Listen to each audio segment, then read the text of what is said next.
Junior Jewels, I'm Carly. And I'm Jess, and we are the hosts of Typical Tuesday Night, a Taylor Swift podcast. Hey Junior Jewels, welcome back to the Typical Tuesday Night podcast. I'm Jess. And I'm Carly.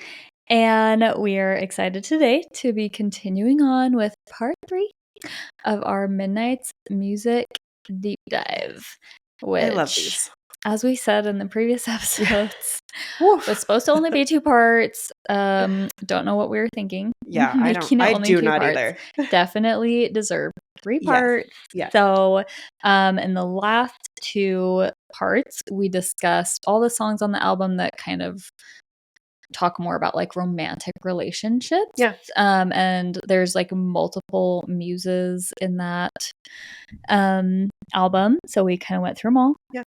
And we talked about songs like Maroon, Question, You're Losing Me, and lots more. Yes.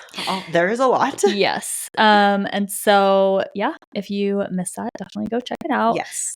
Today we'll be talking more about like self-reflective songs or songs that just like aren't really about romantic relationships. Yeah. So, you know, things like You're on Your Own Kid, Bigger Than the Whole Sky, Bejeweled, Antihero, things like that. So yeah. No, I'm excited. I always feel like I get more excited to do the relationship ones just because I've always loved like the relationship songs that she writes. Mm-hmm. But I feel like over the past couple of years, I've really grown to like appreciate the way that she writes about herself and her life experiences, especially on Midnights and Tortured Poets. Mm-hmm. I think she's opened herself up a lot more.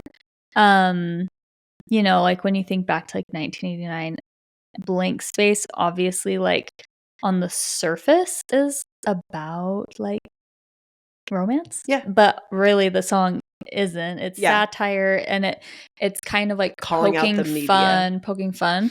And I just feel like the way that she writes about herself now is way more vulnerable and self-reflective and just way vulnerable. Yeah. Well, because you think about it too, like, I mean, at least for me, in my late teens and my early 20s, relationships, romantic relationships especially, were like everything. Oh yeah. That was like my life. That was my focus. And I think that's typical for a lot of people. And so I'm not like saying, oh, because she was like so focused on that's a bad. No, I feel like we all related to her because that's where we were at. And now that I've like grown up, I'm like way more even self-reflective on myself. I'm like, okay, no, like I'm going to make choices just about my life and the way I'm living and like my friendships or my relationships with my kids or, you know, like at work or like whatever. And I feel like I'm a lot more self-reflective now that I'm in my 30s versus in my 20s. It was just like, oh my gosh, that boy and I broke up and my life is completely ruined. Do you know what's so funny about everything you're saying? What? It's giving very You're on Your Own Kid. Like, it's true. Totally. So I'm so excited to talk about that song because I love that song. Yes. But yes, I totally agree. So, okay, before we jump in, we do want to read a review for you. You guys know we appreciate your reviews so much and we love reading them on the podcast. Yes. So, you can leave reviews on Apple Podcasts. You can send us DMs on Instagram, comments on YouTube, comments on Spotify. So we read them all. You can find us if you want to. We are not like Taylor. Yeah. We are actively trying to be found. Yeah. Please find us. Please message us. Please tell your friends to find us. Your message will be read by us. Yes.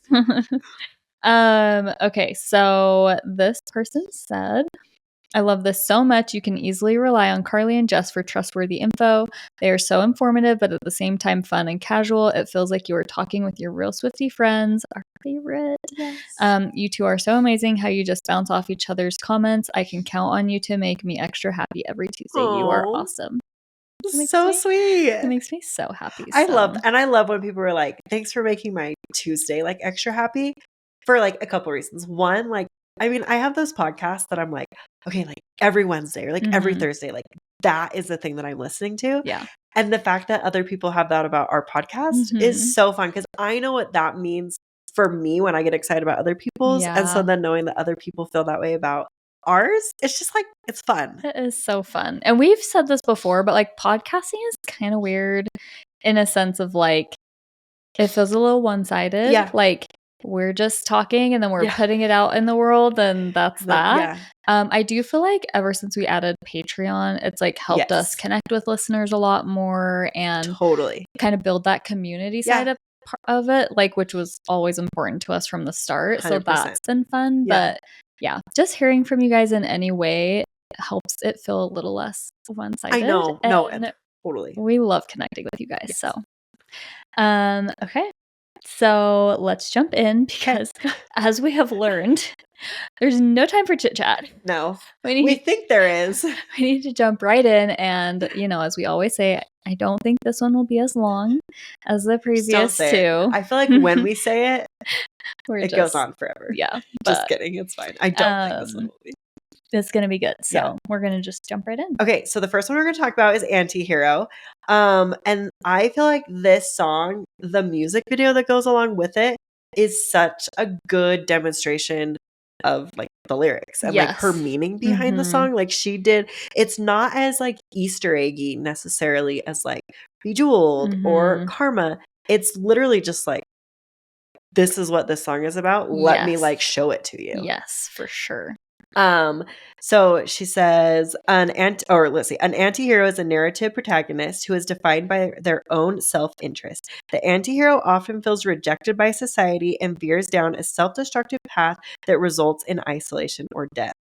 Oh my gosh, like just rip your heart out. Like stab me a bunch of times. Yes. I thought that was interesting. Often feels rejected to read, by society too. I think that line is really interesting because I feel like she is not, especially right now. And like when she was writing Midnights. But even right now, booed at the Super Bowl. It's true. It's insane. Like, it's insane. Even at like her peak where it literally feels like everyone and their dog is obsessed with her. Yeah. She gets booed by an 100%. Entire stadium. Well, and you think about this too. It's like the antihero often feels rejected by society. I feel like it goes for like everybody, like especially when you like put yourself out there, like on social media. Like I know, like when I've done things on social media, you get 20 nice comments and you're like, that's so amazing. Like, thank you so much. And then one bad comment. And that is the only thing that you can like focus on. It's like, you're right. Like, so she probably feels that way. She's like, oh my gosh, I'm like the most streamed artist. I like have all of these fans and that's so great. And I love them all.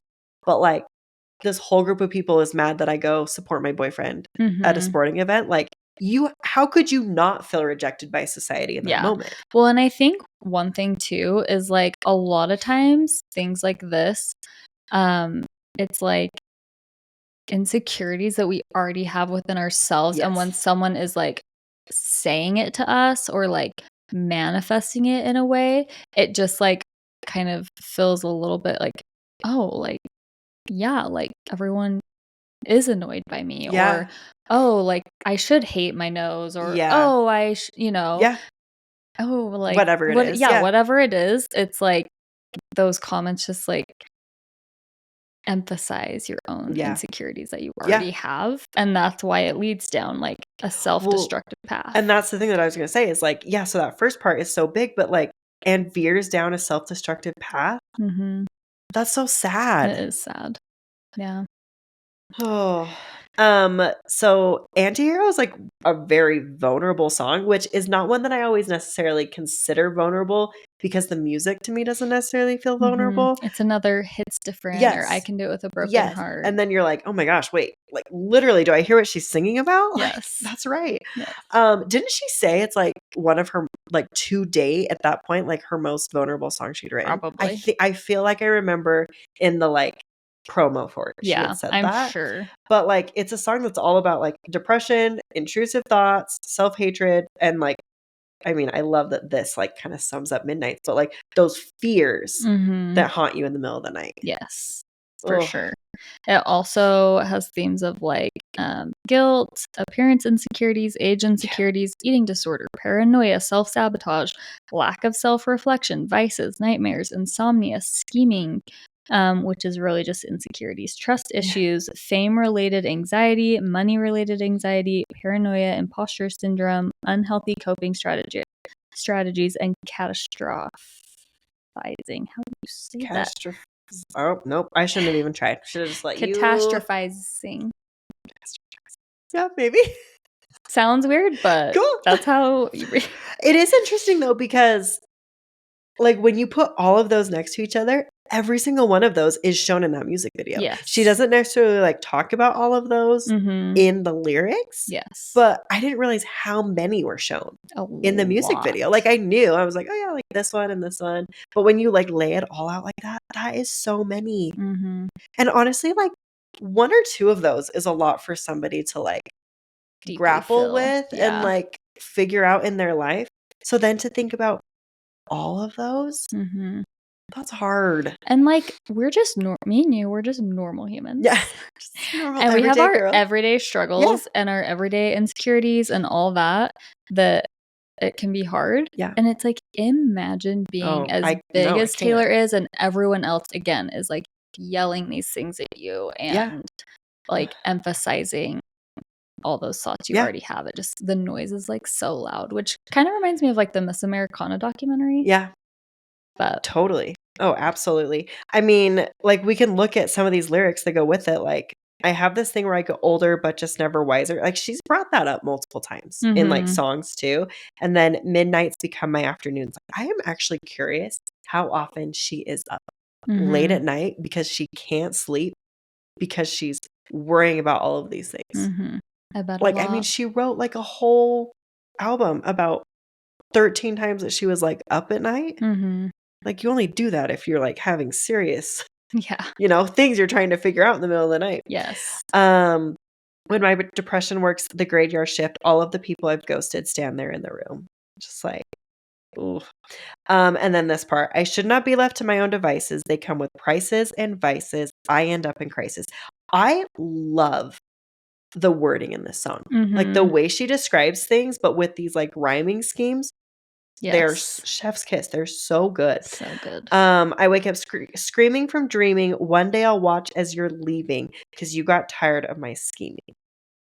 For the last time. That to me also kind of screams Joe a little bit.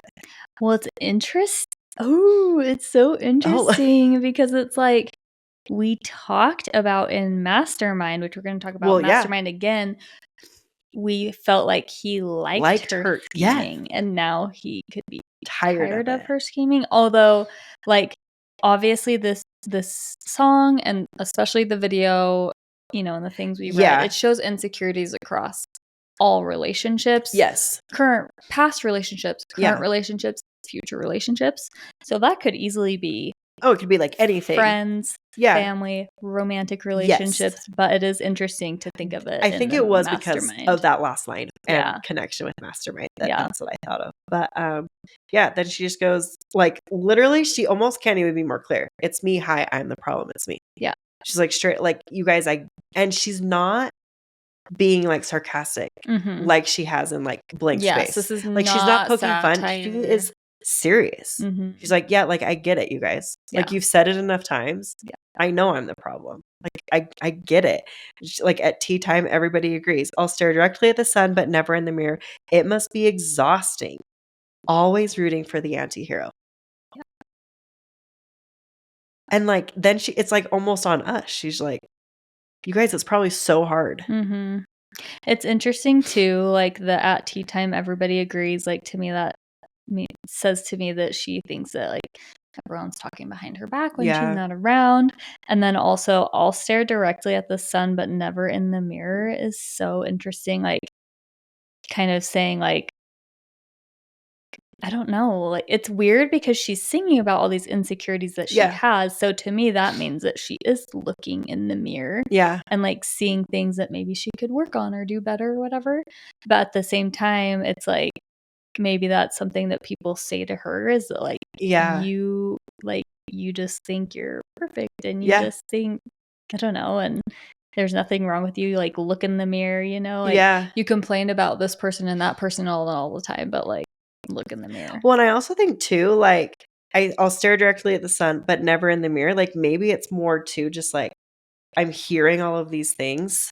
Like I don't need to look in the mirror. Like they're already there. And I don't want to like just see them even more. Like I already am thinking about them constantly because I'm just constantly like hearing it. I know these crazy things or these bad things about myself. Yes. Like, I'm not going to keep focusing on them. I don't know. Yes. And then this line. Do you like this line? Yes. I can't decide. Sometimes I do. A lot of times I'm just like, I get what you're trying to say. It's so funny to me. Sometimes I feel like everybody is a sexy baby and I'm a monster on the hill. I do feel like it gets the point across though. Mm-hmm. Like it definitely does. It's And just, the first time I heard it, I was like, what? This is not a music video deep dive, but we're probably going to reference the music video a lot. Yeah. I am obsessed with the imagery in the music video of this, where she's just like way big in the room. Yeah. And she just feels like she's this like awkward presence. It doesn't really fit there. And like she feels awkward. Everyone else feels awkward. And that, it like paints such a picture. And I totally like understand what she's saying 100%. With that. Yeah. Oh, great imagery. And then too big to hang out, slowly lurching towards your favorite city, pierced through the heart but never killed. Just like, yeah, I mean, I think it fits that whole vibe of like what you were talking about in the imagery there. Yeah, I mean, are there any I think we definitely have to talk about like this like bridge part. I have this dream. My daughter-in-law kills me for the money. She thinks I left them in the will. The family gathers round and reads it, and then someone screams out, she's laughing up at us from hell. Yeah. It's just like so good. Yes. I think it's so funny. I know she didn't necessarily, I don't think she meant it to be funny. Yeah. Like this whole thing is not funny. Yeah. But I just like, and the music video scene when they're like at her funeral and but like the fact that she even believes that this could be like a thing. I know. I don't blame her. Oh, I don't either. Like, I'm sure she's just constantly wondering, like, what do people want from me? Why are they in my life? Why are they getting close to me? Do people care? And then, like, they just want something from me. Well, now I'm not going to give it. And I don't know. This is the whole thing. Yeah. I don't want to be famous. I know. Seriously. Oh, any other thoughts on Antihero? I don't think so. I just think, yeah, like you said, honestly, the music video is just so good. I know. For I'm like describing this whole thing. I'm like, there's so many. I'm like, maybe we don't have plans currently to do a deep dive on this music video, but I'm like, there is so much that we could talk about in relation to this, but it's more depicted through the music video, like you said, than the lyrics. So maybe we'll have to. Yeah. I guess I will. No, never mind. Well, okay. I already just do it. It's so nuts to me, the whole scene with the the scale. I literally was going to bring this up, and then I was like, if we do a music video deep dive, we talk about it. I know. But let's just talk about it. Yes, and I'm trying to even remember exactly what it was, but when the music video I remember. When the music video originally came out, it shows a scene of Taylor. There's two Taylors, one stepping on the scale and one watching her step on the scale. She steps on the scale, she looks down, and the scale says the word fat.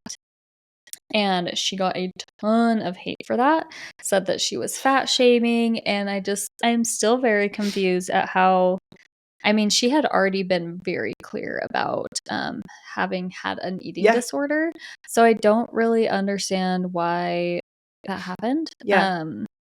Why people did not understand it to the point, like so mad, so vocal that she chose to edit the video. It is rare, like we've said, she's done it before, but it is very rare that she kind of like takes things back. And I don't know, I was pretty surprised. That's when but I'm not her. I would feel pretty confidently like standing by that decision, because it was obviously intentional. 100%. And to me, the concept of it, maybe this is going too far, but we'll talk about this again one day, but like the concept of putting fat on the scale instead of a number is that when you have an eating disorder and you step on the scale, it does not matter what the scale says. It matters how you view yourself, and it didn't matter what the number that was on there. All she saw was fat. Well, and I think, I was really sad when I was taken away because, like, I mean, I haven't had an eating disorder, but I have 100% felt those feelings. Yeah.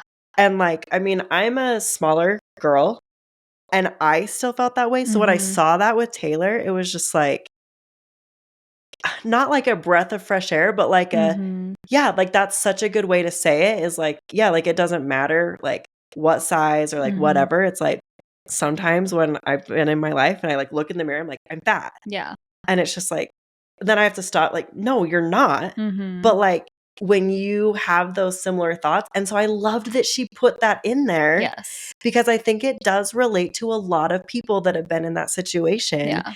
And it was kind of hard to have that taken back because it also felt like, okay, well now am I not valid for feeling that way? Yeah.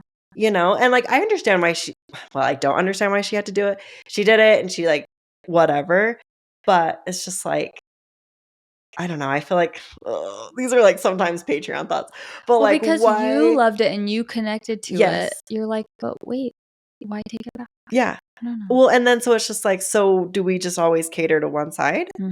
I don't know. There's like, I think that whole topic is like a whole other thing, but I was really sad when it got taken away because I had related to that. Yeah. And so.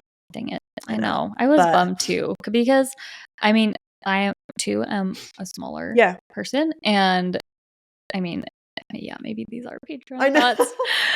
We're a little more, we talk a little more freely on Patreon, but you're getting a little taste today, I guess. But like, it's always kind of driven me nuts that like small people can't have body image issues. Like we're not allowed to, it's not a thing. And it totally is.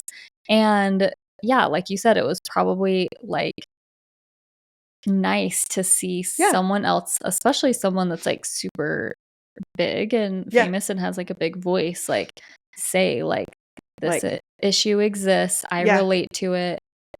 It's okay if you feel that way too. I don't know. Yeah. So it was interesting. And I guess it just made me sad of like, so are we saying that is not a valid feeling? Yeah. Like, what are we saying by pushing back on her?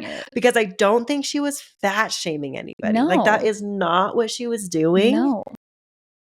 And I know that, like, people are going to be like, well, it's like you're using the word fat as a negative connotation. And, okay, I feel like this is a whole other topic that we get into. So we should probably just, like, move on. Maybe a Patreon, we can talk about it. But anyway. We have feelings, obviously. Yeah. Now we're going to move on. It's like, I should not get people. Oh, man. Okay. So we're moving on. Yes. And we're going to talk about one of my all-time same favorite Taylor Swift songs. You're on your own. We need to be careful saying what our favorite songs are. I know. Because the draft is... that's true. I know.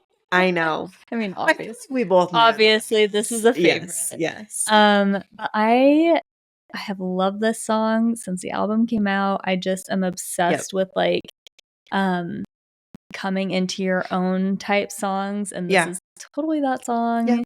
And like I said, the way you were talking earlier totally goes along with this song. So the beginning of the song starts with "Summer went away, still the yearning stays. I play it cool with the best of them.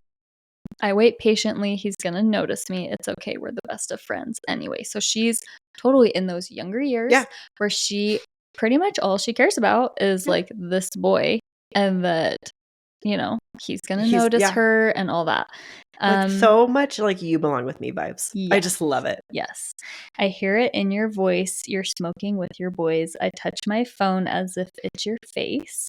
I didn't choose this town. I dream of getting out. There's just one who could make me stay all my days. And I read, you know, some theories and things. You know, this is kind of going back to the hometown vibes, small town. I want to get out. But if I was going to say, like,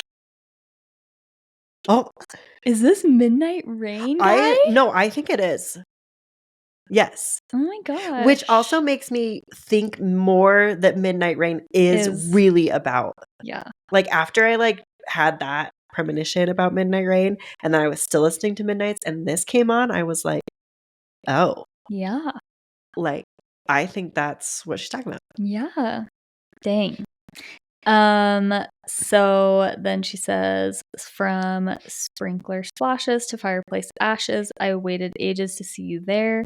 I searched the party of better bodies just to learn you never cared. So obviously kind of touching on again, early in her life, she had body image issues.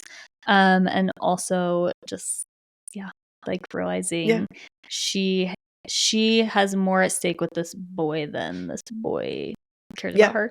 Do you wonder, so when it says like there's just one who could make me stay, do you think that if he like decided to stay with her, she would have left? I feel like she still would have. Like, I feel like this is more of just like if somebody was going to make me stay, it would have been him. Yeah. I still just don't see her like necessarily staying for him. It's like interesting because at the beginning I was like, this totally feels like Midnight Rain guy, but also like reading more of this, I'm like, it feels kind of opposite because it like Midnight Rain, like she left him. Yeah. I don't know. So maybe this is like pre-Midnight Rain, but the same person. Well, because I think if it's who I'm thinking of is like Drew or whatever, like he went off to college and like, so he left her, but like she necessarily wasn't going to stay here. So it was kind of like mutual, but like he left, she was really sad about it. They broke up. It's like Tim McGraw guy or whatever. And then she left. Yeah. So I don't know. I bet we'll talk about this more when we deep dive debut. Woohoo. I'm excited. I'm excited about that too. Oh my gosh. Yes. Okay. And then she says, "You're on your own, kid. You always have been. I see the great escape. So long, Daisy May. I picked the petals. He loves me not. Something different bloomed. Writing in my room. I play my songs in the parking lot. I'll run away." So I love this. I saw someone explaining this, that like it kind of is saying that, you know, she was like so obsessed with like trying to get with this boy, and then she's realizing that he didn't really care. Like this whole song, I think I love songs like this. The whole song is a progression. Yes. It just progresses through the story of the whole song. And she is like sad that he doesn't love her. And what does she do? She turns to writing music. In her room. Oh, I love that. Isn't that so cool? Yes. I hadn't like totally made that connection. I picked the petals. He loves me not. Something different bloomed. Like that was such an intentional line that I've never it gives me like made that connection to. Oh, that's cute. I know. I love it. I just love this song. I know. I play my songs in the parking lot. I'll run away. She's like seeing music as an escape. Yeah. She starts playing in small places that she can, and like she's kind of seeing music as like her way out of this town that she doesn't want to be in. And then she does the little chorus again, and then love this part, have so much to say. Is this the bridge, I guess? Yeah, I think so. From sprinkler splashes to fireplace ashes, I gave my blood, sweat, and tears for this. I hosted parties and starved my body like I'd be saved by a perfect kiss. So I feel like this is kind of like moved on. Like she's left the town. She's in the music industry. She's working so hard. She's still dealing with her body image issues. She's still hoping to be saved by the perfect kiss. The jokes weren't funny. I took the money. My friends from home don't know what to say. I feel like she's finally gone. She's going for her dream, but she's still feeling that like tension from like people back home and people in the industry. And I saw something they can't take away, because there were pages turned and the bridges burned. Everything you lose is the step you take. Love that. So make the friendship bracelets. Take the moment and taste it. You've got no reason to be afraid. I just love the progression even of that bridge, because it goes from like insecurities. Era to era too. Yeah. Oh yeah. That's what I thought. We'll get there. Okay. It goes from like the insecurities through like the coming into your own. Yeah. And I love that. And then it ends with, "You're on your own, kid. Yeah, you can face this. You're on your own, kid. You always have been." And just like changes it into like, I feel like at the beginning, "You're on your own, kid" feels a little bit negative, like a lonely kind of thing. And the end is more like, again, coming into your own, realizing like you've always just had yourself to rely on. Yeah. Like you can count on yourself, and you can face this, and you can do it. And it's so good. But yes, so the bridge is super fun. If you guys haven't ever heard this little theory, I guess, it's kind of like it goes through all of the eras. So from sprinkler splashes to fireplace ashes, is like Debut. And then I gave my blood, sweat, and tears for this is like Fearless. I hosted parties and starved my body. I feel like, or am I off? Yeah, because I think From Sprinkler Splashes to Fireplace Ashes is like Debut and Fearless. Yeah. Yes. Gave my blood, sweat, and tears for this is Speak Now because she wrote it all herself. And then I hosted Parties, Starved My Body. That was 1989. Like I'd Be Saved by a Perfect Kiss. Is Red, right? Yes. The Jokes Weren't Funny. I Took the Money. Is Rep. I think so both. The Jokes Weren't Funny. I Took the Money. My Friends from Home Don't Know What to Say is Rep, right? I think so. And I Saw Something They Can't Take Away, which is Do you remember I looked around in a blood-soaked gown. Do you remember? I feel like I'd seen something and I was going to look it up before we recorded this. But I feel like that was like a specific moment or like a dress or something. Oh, I don't know. But I do think that I looked around in a blood-soaked gown and saw Something They Can't Take Away is Lover. Both of those together.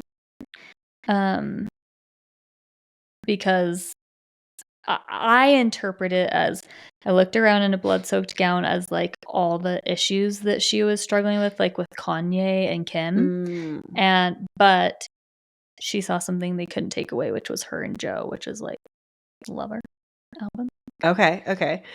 This really quick says they believe it's a reference to the movie Carrie, which she's talked about before, when she's like soaked in the pig's blood at prom, almost like a moment, like a big dramatic moment. So like Taylor and Kanye type thing. Yeah. Because like that's like the same part with like My Friends from Home Don't Know What to Say.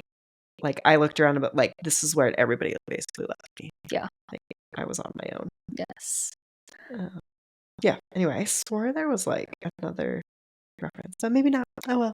And if I find it, I'll eventually share with you guys. Yes, and then because there were pages turned with the bridges burned, which is Folklore, and Everything You Lose is a Step You Take, which is Evermore, and then So Make the Friendship Bracelets, Take the Moment, Taste It, which is Midnight. Yeah. You Got No Reason to Be Afraid. I love that. Could you do You've Got No Reason to Be Afraid as Tortured Poets?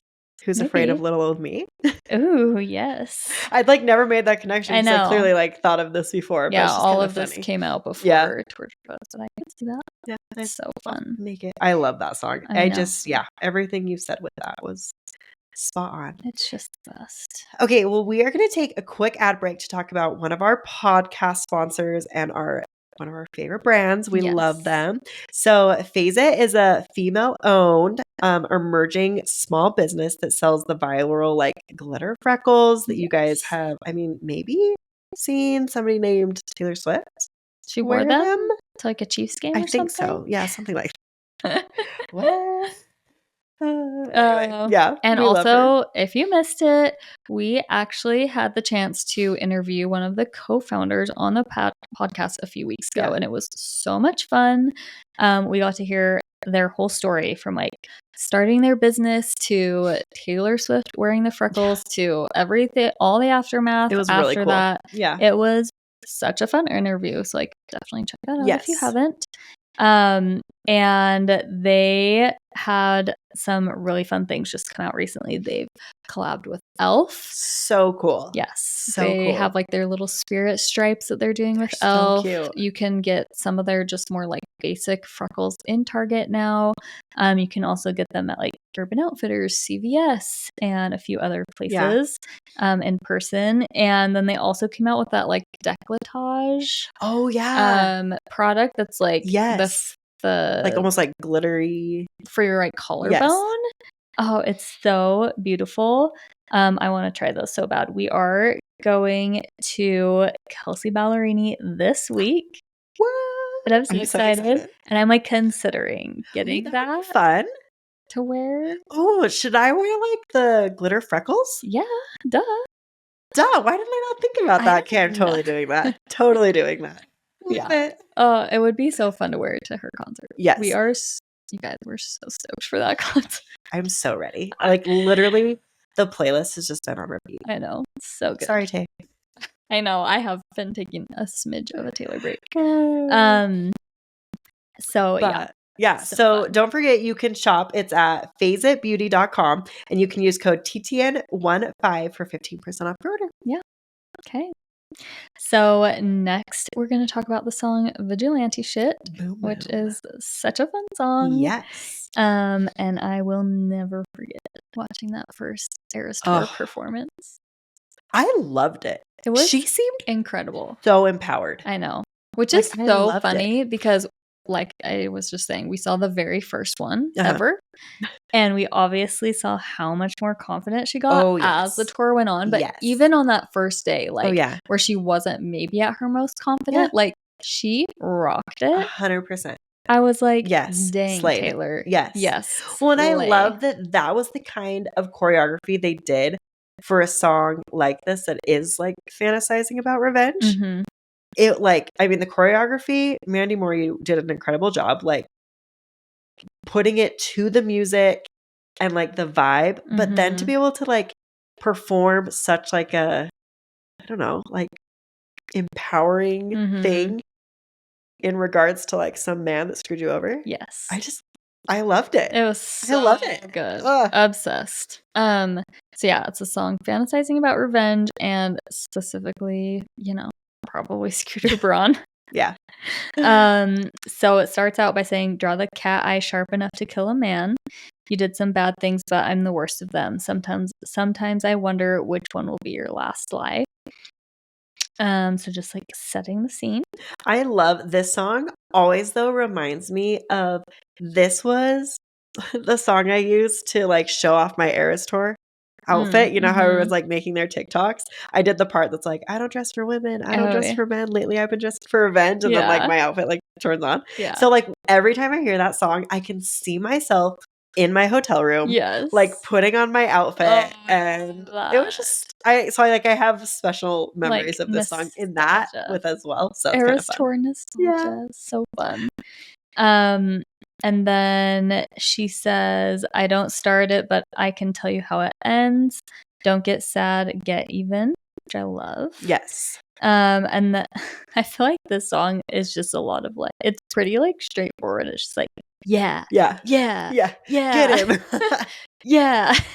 You do that. Yep. Yeah, I don't know. Anyways. Yeah, there's like not a whole lot to it. I do love this part. She needed cold hard proof. Again, remember, we're fantasizing about revenge, which is what makes this song so fun. Is like we know that she's just like kind of creating this idea or story in her head. Like, if I could do something, this is what it would be. Well, and she's even said like in a bunch of interviews, any promo for Midnights, she's said like fantasizing about revenge. Like we know. And also, can you imagine Taylor Swift in the middle of the night just like fantasizing this whole story through? I know. Just like, okay, so next the wife needs the proof. I know. Well, that's I had the envelope. I'm gonna give it to her. I think people were like forgot that this is fantasizing about revenge, and they were like, wait, are Taylor and Scooter's wife like in cahoots?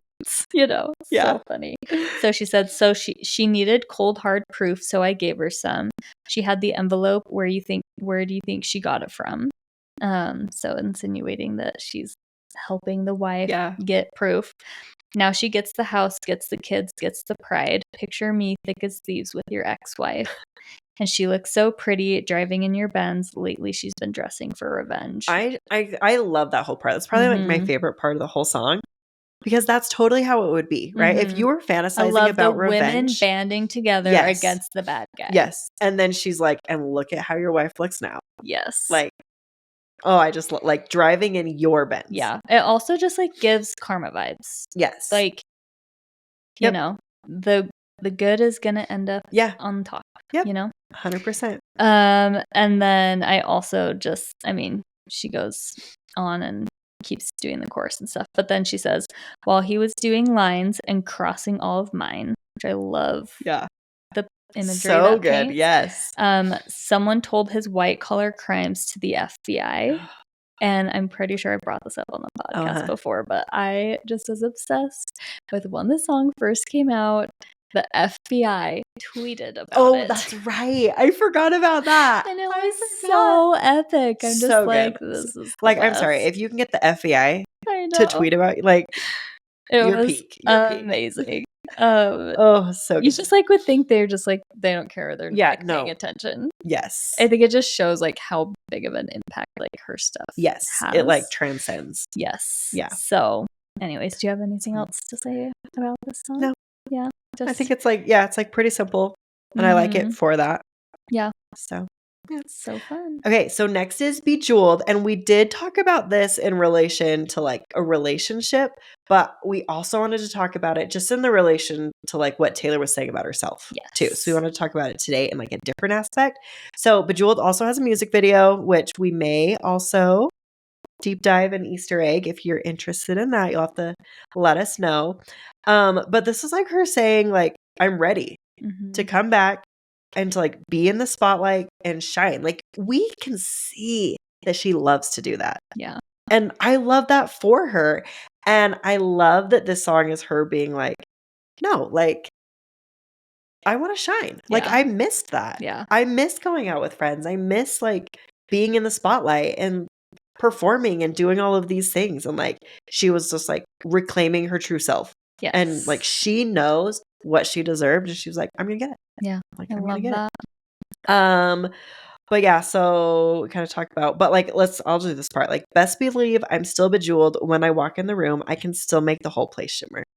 I just like that is confident and I am here for it. It's She's so like, fun to think of it in regards of the Eras Tour too, because I feel like the Eras Tour, I mean, we talked about the Midnight's era and the Eras Tour was a huge piece of the Midnight's era. Yeah. And to me, the Eras Tour is her Bejeweled moment. Yeah. I mean, she comes out first right off the bat. She's in this Bejeweled bodysuit doing the Lover set.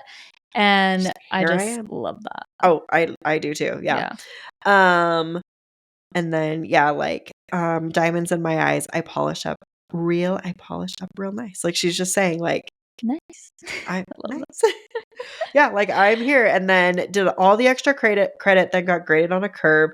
I think it's time to teach some lessons. I made you my world. Have you heard? I can reclaim the land. And I miss you, but I miss sparkling. Yeah. And I love that. Like I think that like those two lines are just key for anybody that is like leaving a relationship that they're like, I deserve to feel myself and like have what I want in life. Yeah. And like ain't nobody gonna dull my sparkle. You know what I mean? Like I miss you and like that's hard. But like what she's saying in this is like, I'm gonna put myself first and that's like what you have to do. Yeah.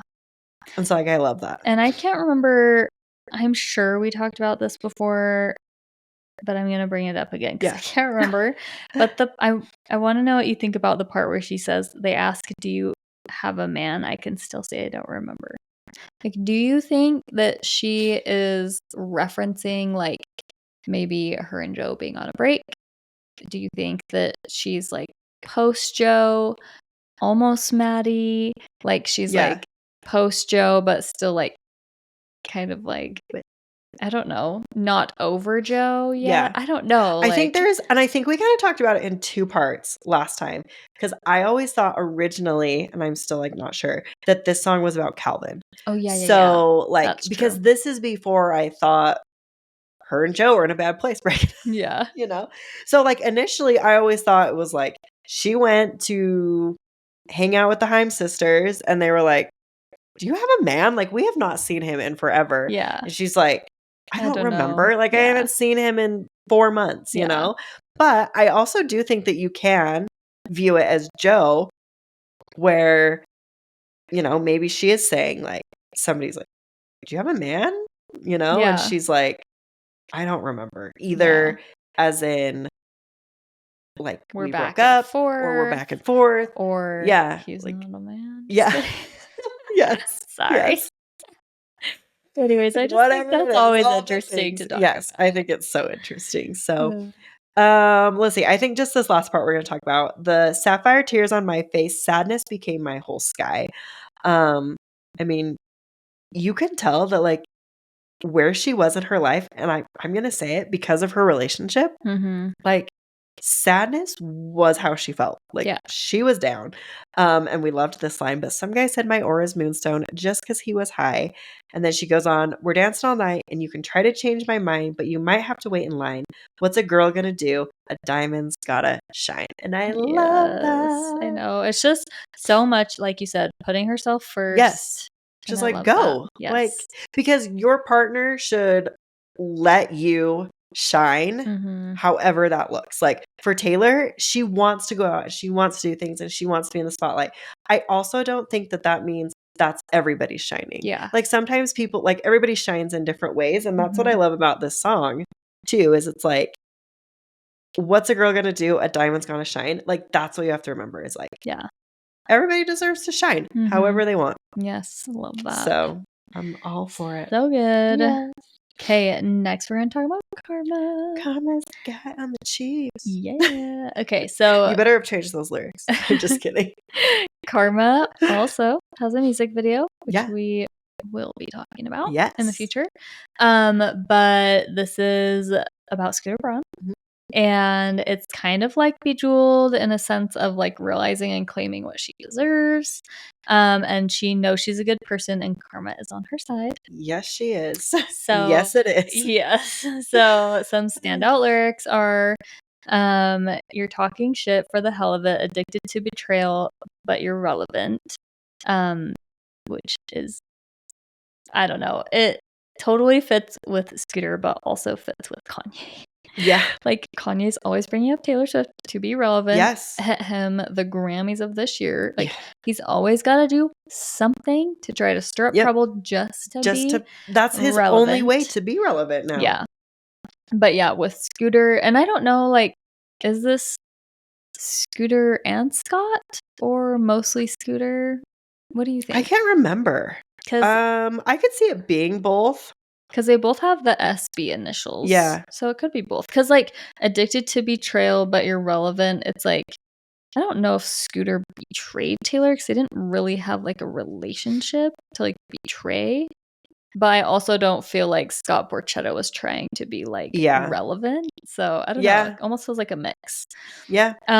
You're terrified to look down because if you dare, you'll see the glare of everyone you burn just to get there. It's coming back around. I love that part. Me too. Where it's just like, just stepping on people. You know what you did too. Like you can't look down because you will see everybody that you burned and you know what you did. And that's what I love about that whole like first stanza is like, you know what you did. Yeah. I love it. And then obviously, and I keep my side of the street clean. You wouldn't know what I mean. I love that. And then she goes through all the things she's comparing karma to. So karma is my boyfriend. Karma is a god. Karma is the breeze in my hair on the weekend. Karma is a relaxing thought. Aren't you envious that for you it's not? I remembered what my listener lyric was. I remembered it the other day and I keep forgetting to tell you. Tell me. I don't like remember all of it, but it was like karma's a relaxing thought. Something about like punch you in the something. And I was like karma's a relaxing thought. Punch you in the dick for you. It's not. That's what I would sing.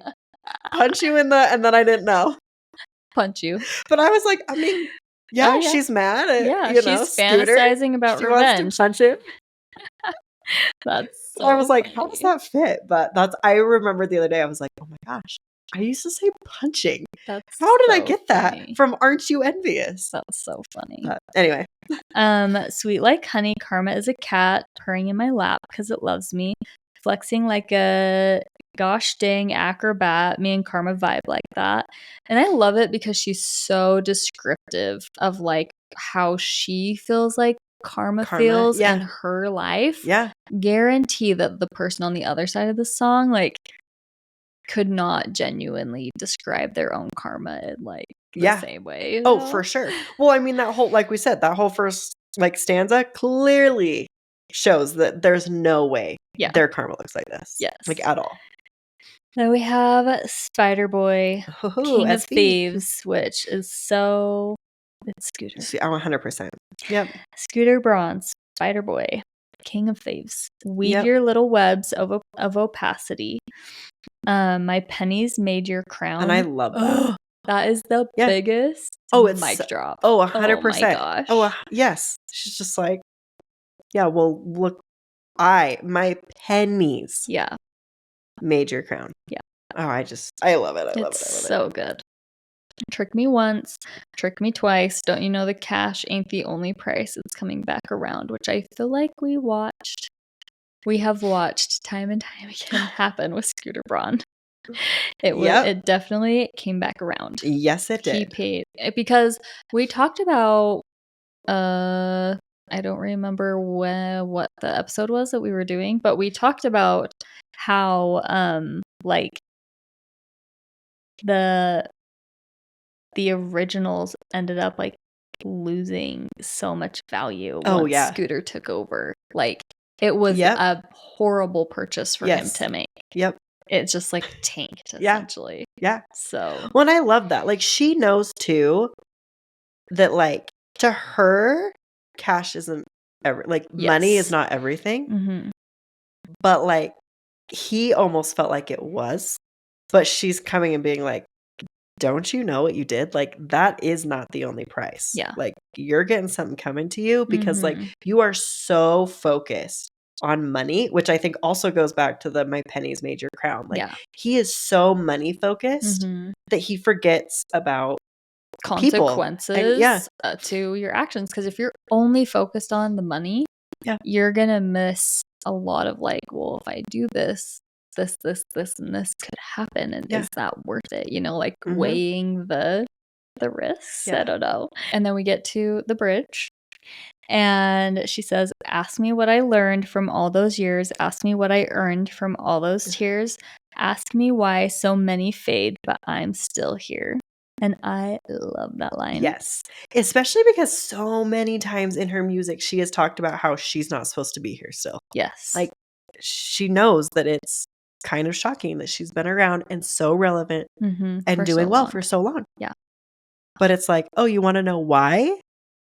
Karma is why. Karma. And also like, I'm a good because person. It's not like she is like perfect proof of like, it's not all about the money. Yeah.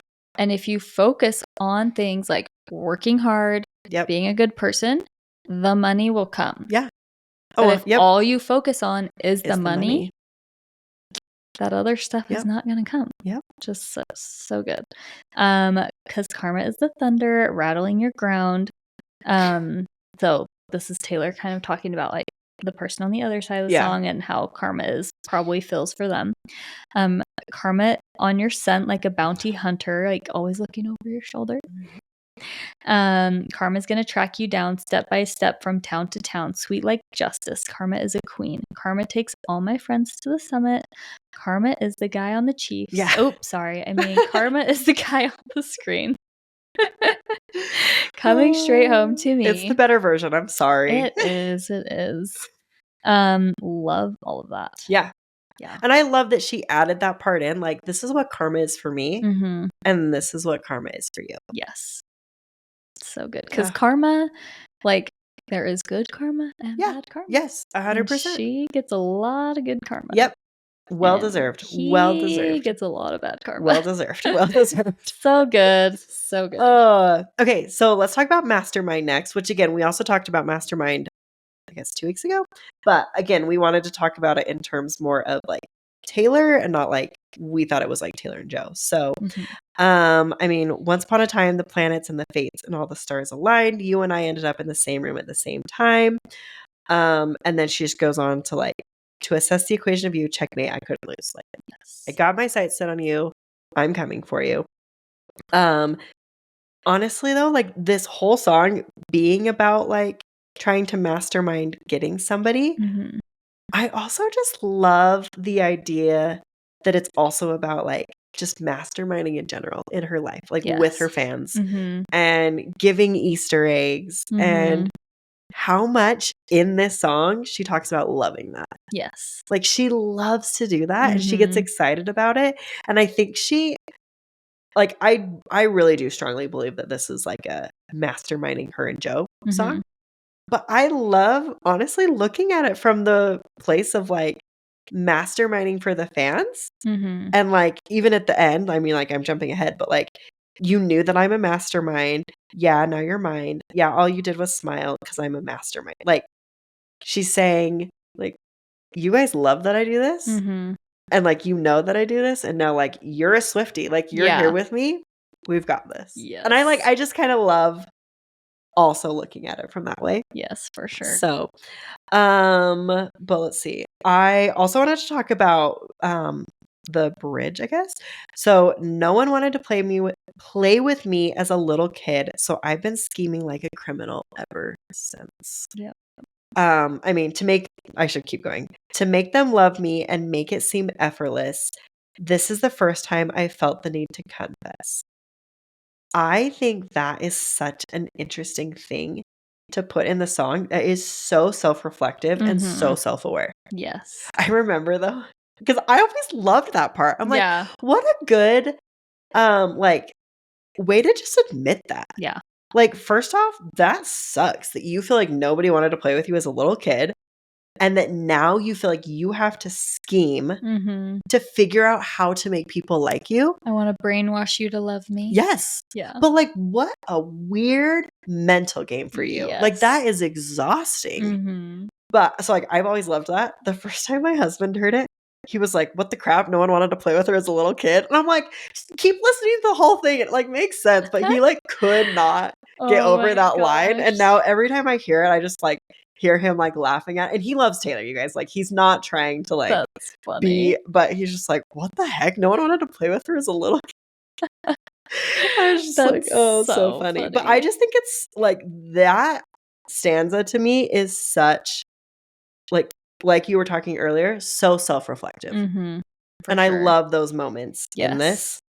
And then like the last line, I'm only cryptic and Machiavellian because I care. She's like, I just care and I want you guys to care. And like, that's why I have to act this way, which also is so sad. Yes, I love that. I also, it's still kind of relationship based, but kind of not totally with the guy. But the part where she says, you see, all the wisest women had to do it this way because we were born to be the pawn in every lover's game, which I feel like as a woman who has dated people before, that is like so true. Yeah. Like, 100%. We feel like we have to know the next step. Yeah. Otherwise we feel like insecure. I don't know. I feel like maybe this is bad to say. I feel like generally women are usually more invested in a lot of relationships than the men. Not always, but a lot. Yes. Women are just naturally romantic. But even if you just say like at the beginning of a relationship, absolutely. Yes. You know? Yes. And like I think so my mom has always said to me like the person that stands to like lose the most is the one that cares the most. Yeah, 100%. And so I feel like this kind of like is in a way for her is like, well, if I like am masterminding it, then I'm taking the control. And like I have more. Then I'm not your pawn. Yes. Like you're my pawn. Yeah. Yeah. So it's just like when I really deep dive into a lot of these lyrics on this song, it's kind of sad. Yeah. Classic. I know. Classic Taylor. But it's so true. I'm just like, oh, what a like fun song. You like to be a mastermind. Oh, it's because no one liked you and you're worried about being a pawn and like you're so focused on what people think about you and like you need that like it's kind of validation. It's kind of like anxiety. Oh, 100%. It's like if you don't feel in control of the situation, then like you feel like you feel anxiety filled. And so it helps, you know, when you feel more in control of the situation, it helps with that. Yeah. That's a really good point, I think, especially with this song, is that's what she's saying. Like she's a mastermind because she's trying to control everything. Yeah. Oh. I know. Dang. Wah, wah. Anyways. So. Moving on. We're going to take an ad break. Yes. To talk about, we always say one of our favorite brands, but I mean, because they're all of our like that's the great thing is like we're able to say yes or no to brands. Yes. And like we also like reached out to some of these like, do you want to sponsor our podcast? Because we love you. Yes. So today we're going to talk about Dime Beauty. And they are one of our favorite clean beauty brands. Yes. They have a lot of big emphasis on skincare. Yes. And then a few other things. Yeah. But I love their perfumes. yes. I think I mentioned that on here. But I was like just thinking, I was like, oh yeah, I just like put one on right before I came over. But I love that they're like clean beauty. I have had hard time with certain perfumes, and I will like break out in rashes because I've got some skin things. Very, very sensitive. These ones I have literally never had a problem with, which is so nice. And they smell so good. I love Running Late. That's the one I wore today. Do you have one? You have one, right? Summers. Okay, yeah. I was gonna say that's one my sister-in-law has, and I know she loves that one too. But so far, all the ones I've tried have been like really good. So if you're looking for like a clean perfume, they're really affordable too. Yes. Like there's a lot, and like I actually even they had it on sale say a couple months ago. So watch on our Instagram because when they go on sale again, our code stacks and I'll like share that. But they have like a travel, like a tester set. And so I have those and I just like put one if I ever travel. So it's just a small container. So I don't have to like pack my like bigger bottle. And so I love that because I can just like put a quick one in or like you put one in your car or like your purse or whatever. So if you're looking for something like that, then you could like try a bunch of different flavors. Yeah. Flavors, I guess. Sense. Thank you. I was like, that is spray wrong. it in your mouth. It's clean, but I'm back to like clean some plates, different flavors. This is so I love that. Yeah. So yeah, we do have a discount code for Dime. Yes. So use the code Typical Tuesday Night for 20% off your order. That's one of our biggest discount codes. It's very good. So good. At dimebeautyco.com. So yeah. Okay. All right. We are going to talk about Bigger Than the Whole Sky next. So this is a song about loss. And I think this is one of those songs you can kind of pick and choose. Choose your adventure. Choose your adventure. A lot of people relate it to miscarriage. There are some people though that are just like, no, like I think it's just about like any kind of loss in your life.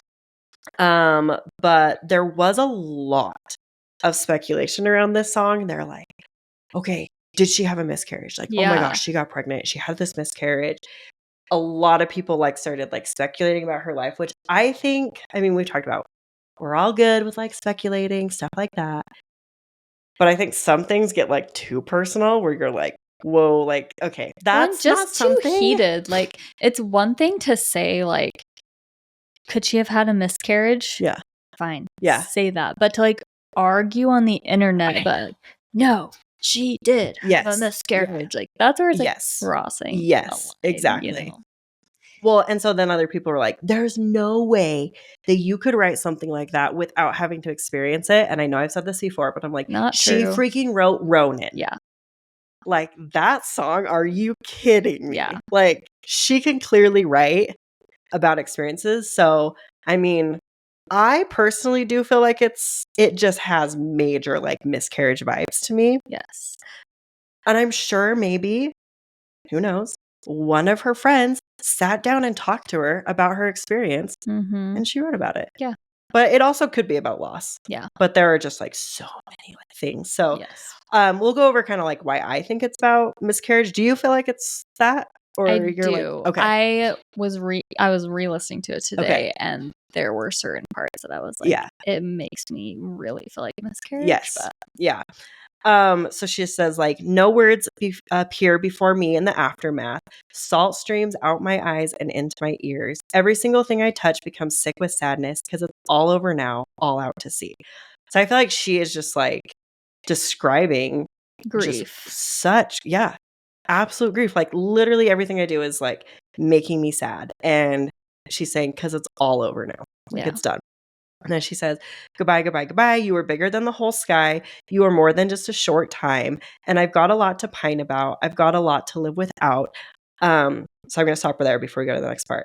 Because it's always interesting to me where like you were more than just a short time.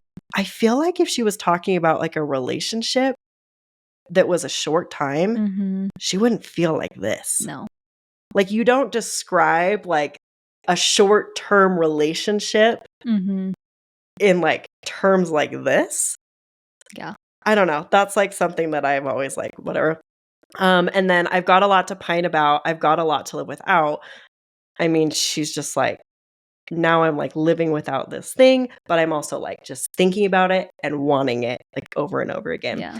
And then this is the part that I'm like makes me yes. think it. And I know a lot of people have been like, well, okay, let me say the line first. I'm never gonna meet what could have been, would have been, what should have been you. I am sorry. Like, how is that not describing like a miscarriage? Yeah, like I'm never going to meet this child. And like how does that fit any other kind of loss? Yeah. Because at first I was like, well, maybe it is like a Ronan thing. Because the beautiful thing about music is you can connect it however. And people going through any kind of grief. Yeah. This is a totally like therapeutic song. We're talking about it specifically in terms of Taylor writing the song. Yeah. So I'll make that clear. Because you can connect the song to any part of your life if you want to. But specifically in terms of Taylor choosing to write the song, at first I was like, well, maybe it is kind of like a part 2 to Ronan. Because you could say it's like, well, Ronan was young when they passed. You know, you were more than just a short time. But then you get to the line where you said, I'm never gonna meet what could have been, would have been, should have been you. Yeah. Like, I don't see how it's anything else. Yeah.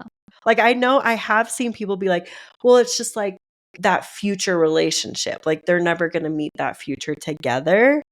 And I'm like, but like, you can kind of, I don't know, like you Salt kind of streams out like, my eyes into my ears is not like a relationship that you wanted that didn't happen. Yes. It just, no, exactly. Yeah. Yes. I am very much a believer in the miscarriage thing. And then she goes on, did some bird flap its wings over in Asia? Have you seen what that line means? Yes, but I don't remember either. I should look it up. Basically, I think it's like, isn't it? Let me just see. I'll keep going while you look at it. Did some force take you because I didn't pray? Every single thing to come has turned into ashes because it's all over. It's not meant to be, so I'll say words I don't believe. Ugh. Goodbye, goodbye, goodbye. So sad. But she's basically saying like, that's another reason why I feel like it's miscarriage, is it feels like she's saying like, this was fate, as in like it's not meant to be, it was out of her control. Yeah, like she couldn't do anything. But was it caused because she didn't pray? Because some bird flapped its wing over in Asia. Yeah. You know, something like that. Which is like totally how you feel in that situation. Mm-hmm. You're like, okay, so I know that it wasn't anything I did, but was it something that I did? Yeah. It kind of gives prophecy vibes. Yeah, no, totally. Okay, so I looked up the like, did some bird flaps its wings over in Asia? It says it's referencing the butterfly effect. It's the idea that some small unrelated event can snowball and eventually have a big impact. A common example is a butterfly flapping its wings, and then later on in another place, a tornado is caused because of the air movement from the butterfly. Yeah. So I feel like, crazy. Yeah. Anyway, I feel like that's, I mean, because then she just like goes on, like she does the chorus again, and then just like what could have been, what would have been. Yeah. What should have been you. Ugh.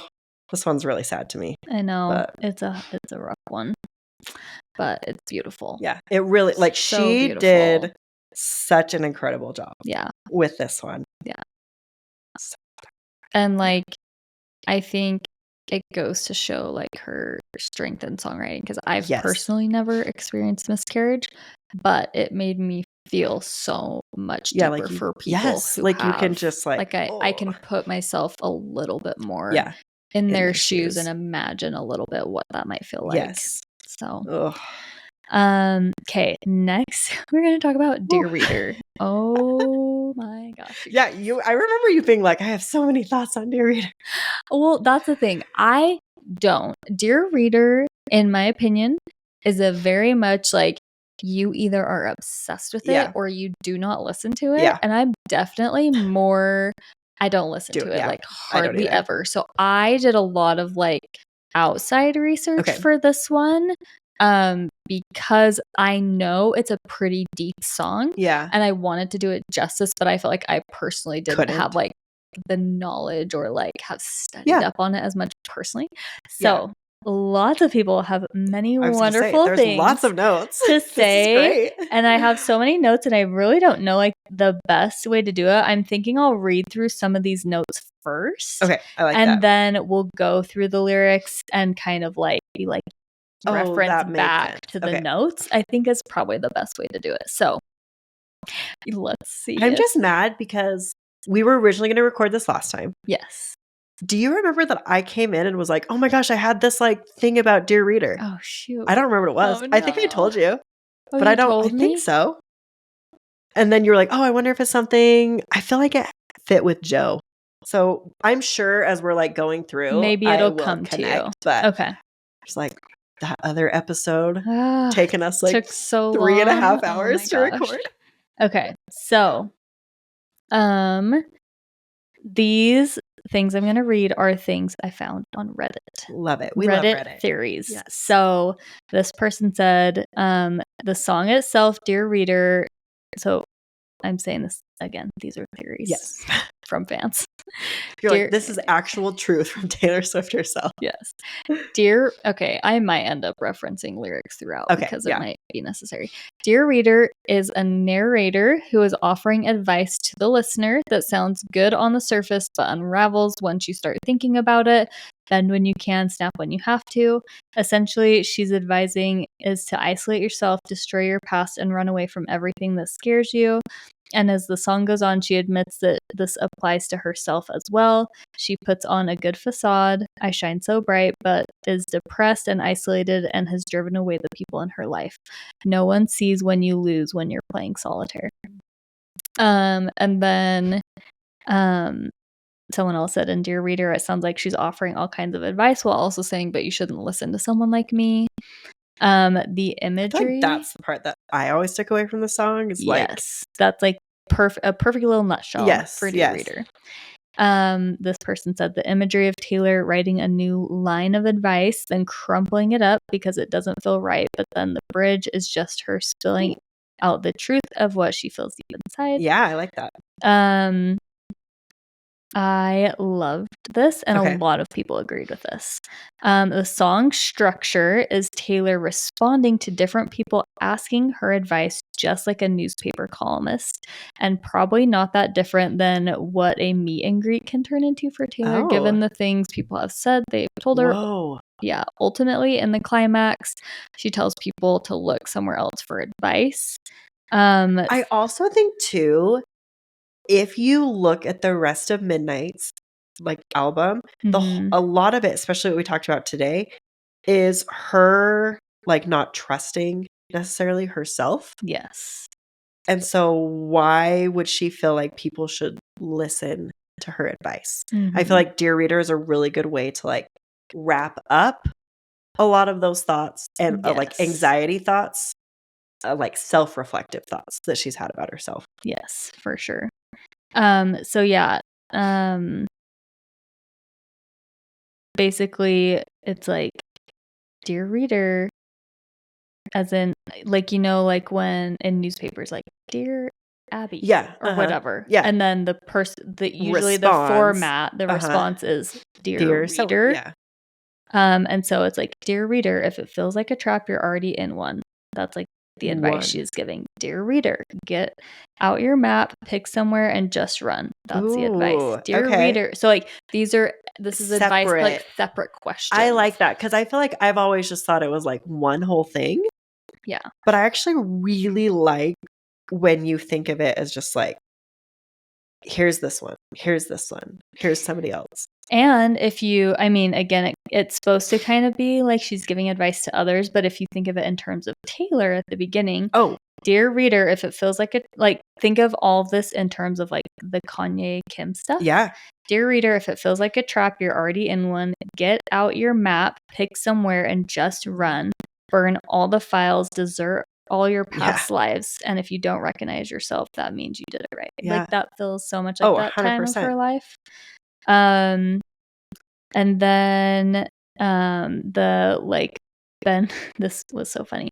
Bend when you can, snap when you have to. I get that this is about being flexible and also standing your ground, but all I can think of when I hear this lyric is Legally Blonde. Somebody commented that. Did you see that? No. I can't remember if it was on YouTube or a DM, but they were like, I think when we were doing like our everything to know about Midnights, they were like, I can't believe when you talked about Dear Reader, you didn't bring up Legally Blonde.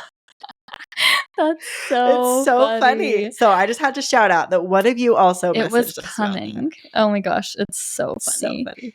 And then this person said, to me, it has a double meaning. It clearly is referencing back to 1989 and Reputation when so many turned against her. The second is the narrator has finished reflecting on these different sleepless nights throughout their life, and they are passing down the lessons they have learned to the reader. In a sense, imagine the protagonist from The Lucky One had left a letter behind after they disappeared. The next young thing that took their place, which is so fitting for everything, Taylor. Yes. Dear reader, you don't have to answer just because they asked you. You don't owe the media or even the fan base an answer for things you don't want to share. You're still a person with autonomy. I feel like that was one that she needed to remember in like the coming year during the Maddie Healy stage. Yes, seriously. The greatest of luxuries is your secrets. People will try to force things out of you and then spin so far from the truth for a headline. But the things that you keep to yourself and hold dear are yours and yours alone, which I love. Yes. And then referencing this line, if you don't recognize yourself, that means you did it right. Most people change as they get older, but famous people have a difficulty doing that. The phrase, you are stuck at the age you get famous, exists for a reason.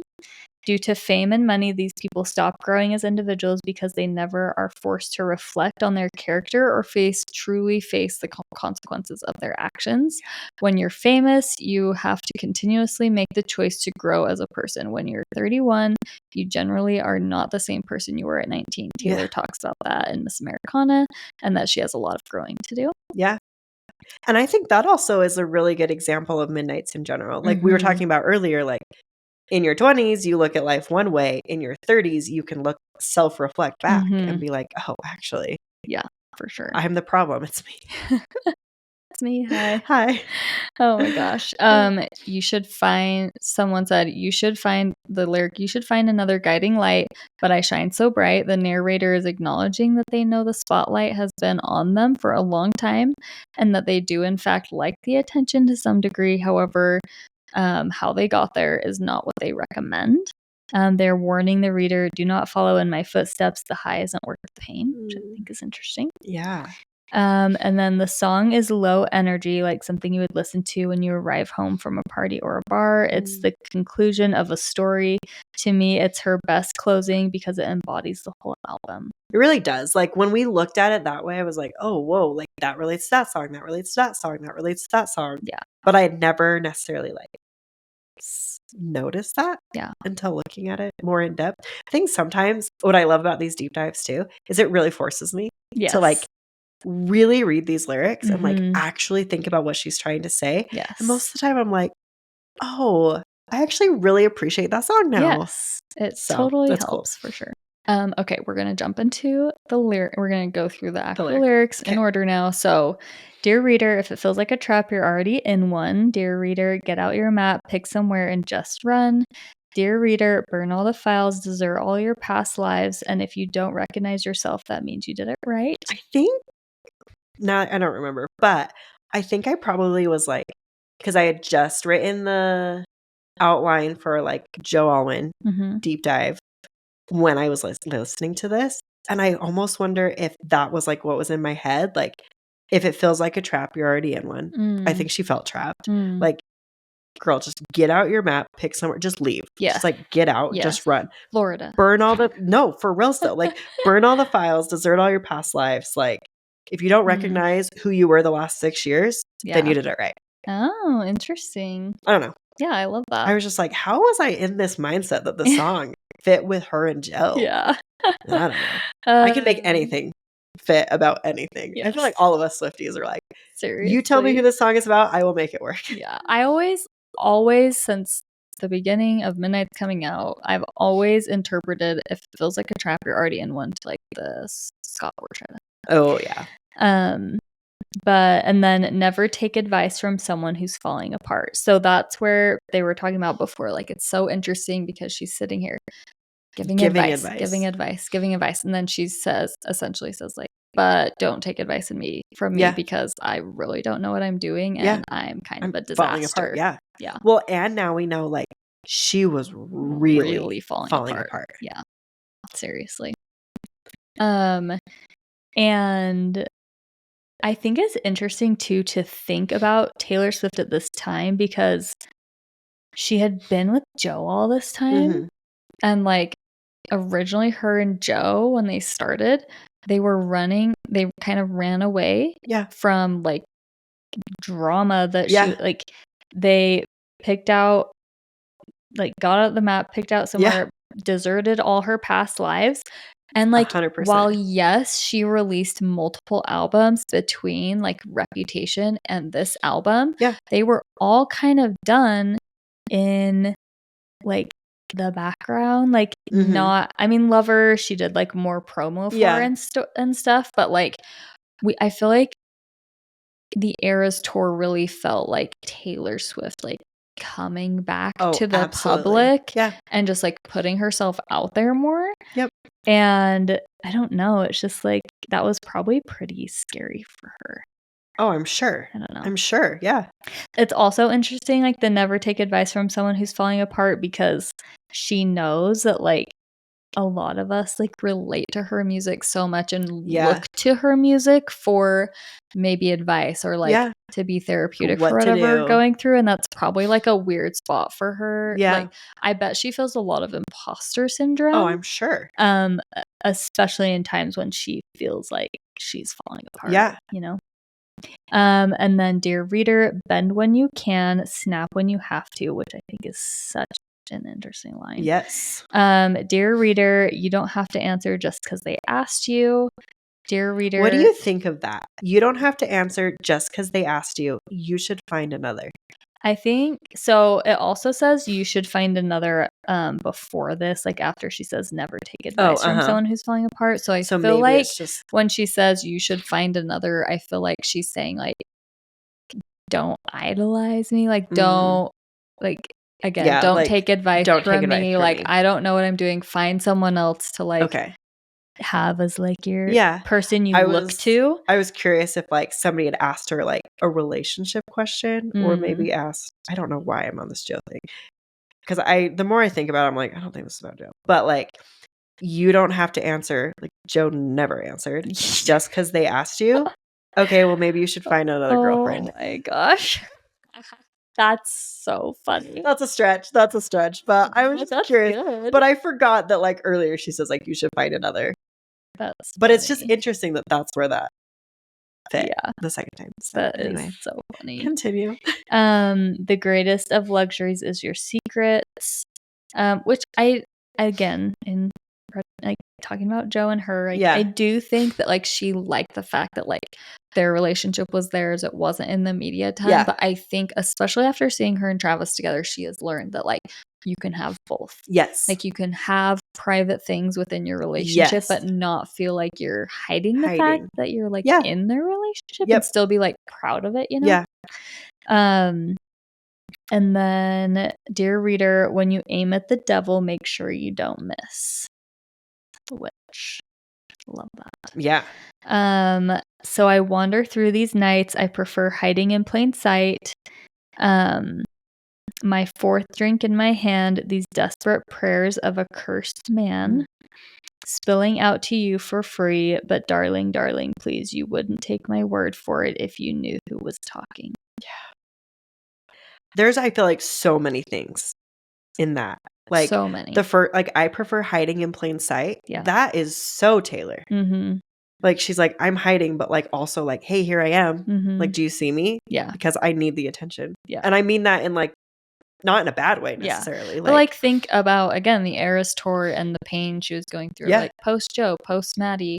But like it's almost like it's like if I'm gonna hurt, I'd rather hurt to be hurting out in the open, like living my life, than Yes. like hiding away in the dark, drinking my days away, you know, things like that. Because then she got my 4th drink in my hand, these desperate prayers of a cursed man. Like, I love when you see like the drinking stuff. Yeah. And like how, who was it that like somebody, one of you, sorry, sent us in the whole like midnights. She is, you know, she's drinking a bunch, like she's getting drunk. She's realizing that like, oh my gosh. And then she gets to her hangover. Like we are seeing her like drinking a lot more. She talks, what song is it where she's like, oh, Fortnite, right? Yeah. Where she says, I was a functioning alcoholic. Tell, you know, like that right there is probably like another sign of that. But then like you wouldn't take my word for it if you knew who was talking. Which is also so interesting. She's like, I have this whole facade. If you truly knew who I was, everything I go through, all my insecurities, you would not take advice from me. Yeah. Which is super interesting. Yeah. It gives anti-hero too. Oh, yes. Yes. And then if you knew where I was walking, to a house, not a home, all alone because nobody's there. Sad. Yeah. Where I pace in my pen and my friends found friends who care. That line I think is that's like so a sad. dagger. It is. Oh my gosh. No one sees when you lose when you're playing solitaire. Yeah, she what felt an interesting so way like to describe that too. It's because that's I mean I'm a solitaire junkie. Yeah. I've gone through back in the solitaire phases. Oh, 100%. And it's true. No one knows when you know lose. Also my friends found friends who care. What a sad thing to write. Because you're really talking about yourself in that line. Yes. You're saying you feel that, like, abandoned by friends, but also like I didn't do enough for my friends. Or you weren't being a good yeah, friend. like of course they were gonna leave. Like friends go find friends that care. I'm abandoned, but also like I wasn't there for them. Like what a weird. Well, and like I feel like it kind of makes me think, I mean, clearly she's in a bad place. Yeah. And when you're in a really bad place, you're usually not a great friend. Yeah. But if your friends aren't aware that you're in a bad place, that is what's going to happen, is they're just going to think that like you just don't care. You're not putting effort in. You're MIA, whatever. And so I could totally see that being what happened with her. Well, and maybe that's the point too, though, is maybe she's saying like that first line, if you knew where I was walking, almost like nobody knew what I was doing, where I was going. Like I didn't tell my friends that I was struggling. Yeah. And so, of course they went and found people, because I'm sure if she had told her friends that she was struggling, her friends would be there for her. Yeah. I mean, you would hope. But ugh, it's just sad. And then it just ends with you should find another guiding light, but I shine so bright, which I don't know. It's so like, what's the word? Like contradictory, like constantly of itself. And I don't know. It's just very, very interesting. And it's really interesting how many, like, she really hones in on that idea at the end. That's like the whole like, through the whole rest of it. Song. Yeah, it's like, you guys need to find another guiding light. But I also know, like, I am here. And she's even said it, where I prefer hiding in plain sight. Like, she knows she's shining bright. Like, she is it. Everybody's looking to her. I also thought it was so interesting because, again, I've not listened to this song a ton. So I was listening to it to prepare for the episode. It is so interesting at the end with this whole, like, guiding light, but I shine so bright. It has the, like, guy sound. It sounds just like in Midnight Rain, that like male version of her. Yes, it totally does. I don't think I like connected it to like Midnight Rain, but it's like the same and vibe. I'm curious, like, what I mean, obviously in Midnight Rain she's like, that was fun, we should do that again. I'm curious. To me it feels conceptual, and I'm not sure like the idea behind it. Like, is it like that's like her, I don't know, like, I mean, clearly she's showing that like there's this version of her that we all see. There's this like true version of her. So it was like the contrasting of voices supposed to kind of like play both sides. That. Yeah. I don't know. It also, I actually like yours way better than what I was gonna say. I was gonna say, like, like maybe that was something that somebody was like telling her. Oh yeah, I could see that. There's like, I don't know if maybe like, I don't know, like you should find another if they're talking about Taylor, or if they're saying like, hey, people, like you should find another. Like don't. Well, there's don't tons listen of people to her. out there saying that, so I could see that. But I really like the like contrast. I think that's a really cool idea. Yeah. So.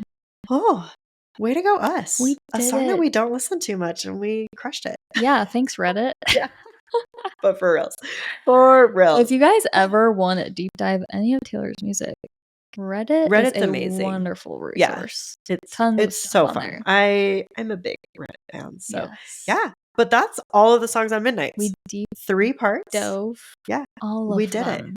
All the songs. All the songs. And it like just really does like bring out a new appreciation for the songs. For sure. After you've like really gone through them and like discussed them. And I hope you guys feel that too. Yeah, for sure. Where you're like, oh yeah. Whoa, that was like a cool connection. Mm-hmm. I have like a stronger appreciation for whatever song. Yeah, so, for sure. Okay, I can't believe it. We are almost done with our Midnight series. It's wild. It's so crazy. It's crazy. It's been like so much fun, but we still have a lot of fun things coming. Yes. So a couple of things to watch out for. We are going to do a deep dive of the Karma music video with some Easter eggs. We've got like the Midnight's draft coming up and then some other fun little it's gonna be fun things. And our trivia, don't forget. Yes, trivia will be coming. It's going to be so fun. Yes. And I cannot wait because honestly, starting the YouTube, if you haven't heard, we're on YouTube. What? I was. Oh my gosh. You guys hate me. That was something I was so excited for with the YouTube, is to be able to do the music video deep dives because so much of it is visual, and when we're talking about it, you almost feel like you have to pull up the music video next to it. And with the YouTube, if you watch those on YouTube, we're going to show you screenshots from the music video of specific things we're talking about, and it is just going to enhance the music video deep dives. It's like crazy. Yes, so excited. It's going to be awesome. Like I'm so excited to be able to show you the visuals while we're talking. It's gonna be amazing. So if you have not checked out our YouTube yet, make sure to go find us and subscribe. You just search Typical Tuesday Night Podcast. We are literally like the first thing that pops up, which is so great. I love that. But and then we'll link our channel in like the show notes too if you're still just listening on like Apple or Spotify or whatever, and that'll make it easy to find. Yes. Okay.